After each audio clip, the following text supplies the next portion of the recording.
Kelly. So why don't you walk your brave ass and tell them that? You see what Molly tell you? Don't ever talk to me like that again. Angie, no, go to... the only one who's mad right now is you. No, bitch, you run your mouth and I'm not it. I'm not running my mouth. I'm not it. When did I over talk to you? When did I over talk to you? I sat there and let you talk. I sat there and took up for you. When did I over talk to you? Okay, now you cry now. Cry now. Cry now, bitch. Nobody's crying. I took up for you, bitch. Welcome back to my YouTube channel. I am so glad you're here because I need someone to digest what just happened in 90 Day Fiance Last Resort. Honestly, this episode was all over the place. There was so much happening and it was so hard to keep track of everything that was happening. It was insane. So the episode starts with a continuation of last episode's scene where everyone was in the hot tub and Ed and Kelly were fighting.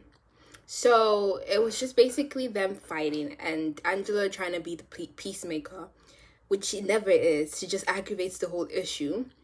And Ed decides to call Kelly the B word again, and obviously he's not going to have it. So he walks away. So as he's walking away, Liz decides to ask him to pass the towel, and he was so annoyed that he was like, yo, ask your man to do that, don't ask me. He was so irritated by the whole issue. So anyways, that happened, which was insane. And Angela is calling out Liz for not defending her man, and how can you defend him? Like, he was totally in the wrong, and he needs to take full accountability and he needs to be held accountable for his actions. And I feel like Angela is just enabling him, and I think this is what Liz was like getting frustrated with. And as a result of Angela trying to diffuse her situation, she was splashing water at Ed, which ended up being splashed at Ed and Liz, and Liz was irritated, like rightfully so. So Liz is trying to get away because evidently she's irritated, and Ed and Angela are confused as to why she did not defend him. Why would she defend you? You stay acting like her. Why would she defend you? Anyways, they were confused, and I think Angela, I don't know, she really needs to divert her anger into something else, like maybe karate or like boxing, because she has so much anger. So as she was walking away, Liz said something along the lines of, you stay speaking over people. But it was more of like a passing comment. And oh my god, Angela got ape shit. She was this close, like really close to fighting Liz, and she was really speaking at her face, and it was just very irritating. It was almost as if they were about to kiss. They were so close to each other that Liz could probably smell what Angela ate for dinner. Could smell the cigarettes if she still smells, and the alcohol. They were so close. It was just like, whoa. Can I get my personal space back, please? Kelly. So why don't you walk your brave ass and tell them that? You see what Molly tell you? Don't ever talk to me like that again. Angie, no, go to... the only one who's mad right now is you. No, bitch, you run your mouth and I'm not it. I'm not running my mouth. I'm not it. When did I over talk to you? When did I over talk to you? I sat there and let you talk. I sat there and took up for you. When did I over talk to you? Now cry now. Cry now. Cry now, bitch. Nobody's crying. I took up for you, bitch. So as Molly and Kelly were walking back to the hotel room, they had the kumbaya moment where they were getting along and they had that connection that they always had before that vanished, and they had the kumbaya moments. The kumbaya moments literally lasted 2 seconds because she just started talking about how he's not competent as a man, and yeah. So we move on to Asuelo and Kelani, And they have a moment together where she says, let's block him together. Let's click the button together. Let's block him together.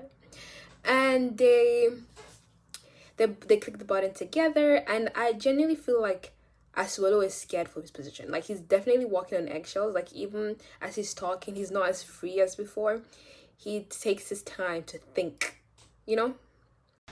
Sure. Thank you, though. Plug in and delete it. Do you want to press the button for me? There. Yeah, right. Well, I hope you can see that this is me trying my best. I really am going to do everything I can to make it work. Kalani, block this guy, and I feel like this is a good start for us to move forward, and I feel like there's a hope between us to make things better. Can I give you a hug?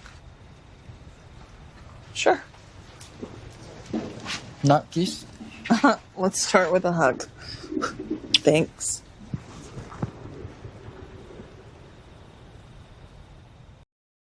Then we move on to Yara and Jovi.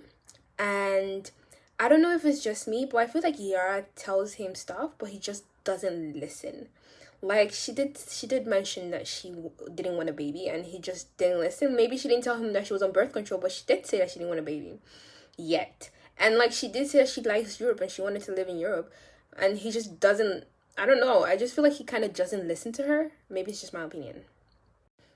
And they have like a dinner where it was very tense. They were both like heated, and Yara was very emotional and Jovi was very annoyed.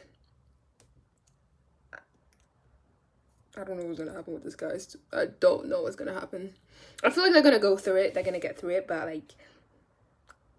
Honest, I'm telling you, it's like, I am honest, I tell you. I'm not ready to have another baby. I want to buy a place in Europe. I'm not hiding that. And you're trying to show me as a liar. This is weird. No, you're not being honest with me. You obviously just told me that you're taking birth control behind my back. So Jovi decided to not come back to the room, and he decided to go back to the bar to have a drink or 2 or 5 or 7. I don't know how many drinks he had, to be honest, but he had it with Angela, and he got home really, really drunk. And Yara is just expressing to him that if he continues like this, divorce bells may start ringing.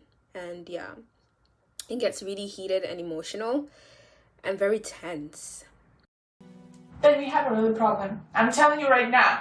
If you're gonna do this to me, we're gonna get divorced. Because this is...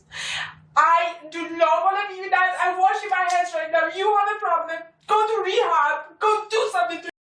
So, what's his name? Big Ed decides to tell Liz that she deserved everything that Angela said to her. That she deserved everything. And I was just like, how dare he? Like, Liz does not deserve that. Come on now. Like, boy, stop. Boy, stop. I feel like Liz she could do so much better. Yeah. The audacity of Big Ed. The audacity. And then they have a candid conversation. Candid. But they have a conversation. And it does not end well. Liz runs out crying. And then I don't know why her mom said that she should just give him the silent treatment. Woman, leave this man. That's what you should tell her. Leave him. Leave him today. It's not too late. Leave him. So Big Ed apologizes, and the way he speaks to her sometimes, I'm like, you're doing this in front of cameras. Yeah. So only God knows what you're doing behind cameras. Like, you didn't just, like, do better. Do better. So the therapist, the group therapist, the couple therapist, whatever she was, the therapist, had a one-on-one conversation with Angela about her anger issues.